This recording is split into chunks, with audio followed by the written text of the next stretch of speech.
Salah satu isu negatif dan positif yang berkembang di kalangan masyarakat adalah komponen seksualitas.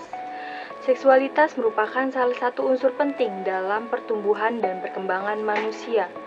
Namun, proses perkembangan yang berhubungan dengan seksualitas ini menunjukkan begitu banyak masalah yang membutuhkan penanganan edukasi yang lebih serius dan komprehensif, yaitu salah satunya tentang penyimpangan orientasi seksual. Orientasi seksual diartikan sebagai perasaan tertarik secara emosional, romantis, atau seksual seseorang terhadap orang lain. Umumnya, seseorang mulai meyakini orientasi seksual ketika beranjak remaja atau memasuki usia dewasa. Orientasi seksual adalah istilah dan kategorisasi mengenai pola ketertarikan seksual kepada orang-orang dari lawan jenis atau gender, jenis kelamin yang sama atau gender, atau untuk kedua jenis kelamin atau lebih dari satu gender. Akan dijelaskan lebih lanjut di dalam video ini mengenai jenis-jenis, penyebab, dan cara mengatasi dari orientasi seksual.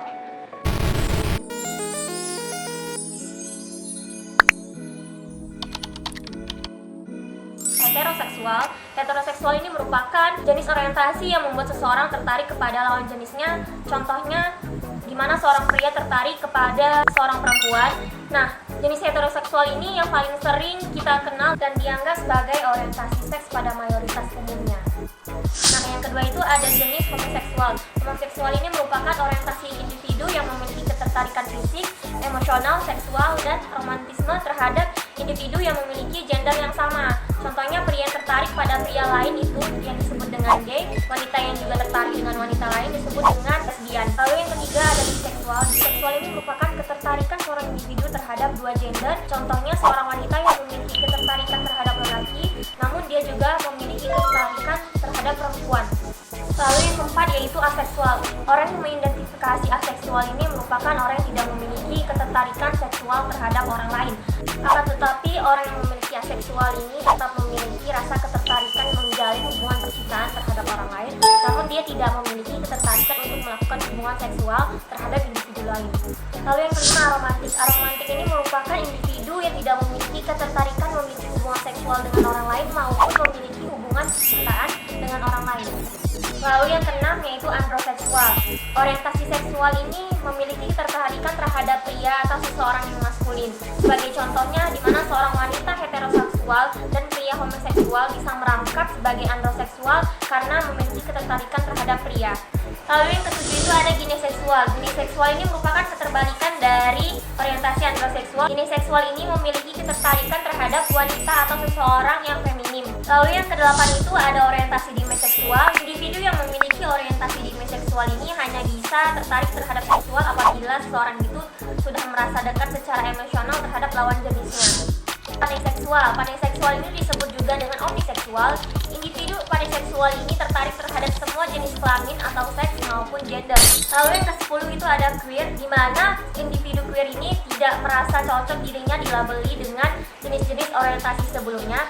Sebagai contohnya, di mana seorang wanita tertarik terhadap wanita lain, namun dirinya tidak ingin disebut sebagai lesbian.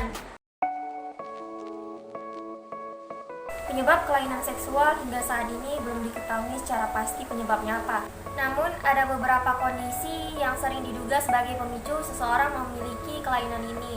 Seperti diantaranya kesulitan mengekspresikan perasaan, lalu yang kedua pernah mengalami trauma kecil seperti kerap mendapatkan pelecehan seksual dari orang lain, lalu yang ketiga itu sering melakukan aktivitas seksual yang menyenangkan terhadap suatu kondisi ataupun objek tertentu sehingga seseorang ini memiliki ketagihan untuk melakukannya secara berulang kali. Ada beberapa orang memahami sexual orientation itu membutuhkan waktu yang cukup lama. Ada yang berhari-hari, berbulan-bulan, bertahun-tahun, bahkan sepanjang usia mereka. Seseorang yang memiliki gejala kelainan seksual itu harus segera diatasi. Kenapa? Karena kondisi ini tidak hanya membahayakan untuk dirinya sendiri, tetapi juga bisa membahayakan untuk keluarga dan juga orang-orang yang ada di sekitarnya. Ahli psikologi kriminal dan juga forensik dari PT IKA yang bernama Lia Sutisna Latif mengatakan bahwa kelainan seksual berupa penyimpangan dan juga perilaku seks yang tidak wajar sebenarnya itu masih bisa disembuhkan. Pada umumnya, kelainan seksual itu bisa ditangani, penanganannya itu dari dokter spesialis ataupun psikiater. Ada beberapa cara dan untuk mengatasi kelainan seksual yang bisa dilakukan, seperti melakukan terapi hormon untuk mencegah dorongan yang menyimpang dan juga berbahaya, menggabungkan proses psikoterapi dengan mengubah perilaku dan menerapkan pola hidup sehat yang didampingi juga oleh obat-obatan.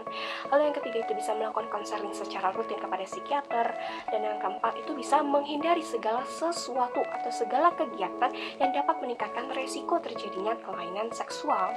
Masyarakat sekitar, terutama keluarga itu menjadi salah satu media pendukung yang terpenting dalam proses penyembuhan mereka untuk memiliki hasrat seksual sebagaimana mestinya yang dimiliki oleh orang normal. Tetapi, ada kemungkinan juga si penderita ini tidak bisa sembuh karena hal itu juga kembali lagi dari individunya. Apakah ia itu memiliki niat atau memang berniat untuk melakukan proses untuk bisa sembuh dari kelainan seksualnya. Jika dia memang berniat untuk sembuh, maka mereka itu akan menjalani berbagai rangkaian proses pengobatan seperti terapi ataupun berkonsultasi dengan psikiater secara rutin. Karena keluarga, lingkungan sekitar, pengobatan, terapi, dan metode apapun itu hanya sebagai media bagi orang tersebut untuk membawanya kembali pada pembenahan hasrat seksual sebagaimana mestinya yang dimiliki oleh orang normal.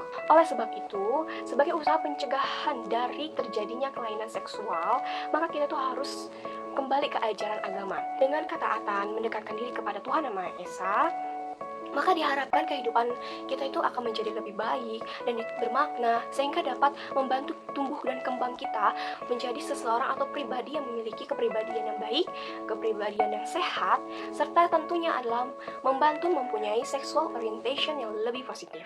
Baiklah teman-teman, terima kasih telah menyaksikan, menonton, dan juga mendengarkan video kami. Semoga bermanfaat. Jika kalian menyukainya, kalian bisa menekan tombol like dan juga komen. Sampai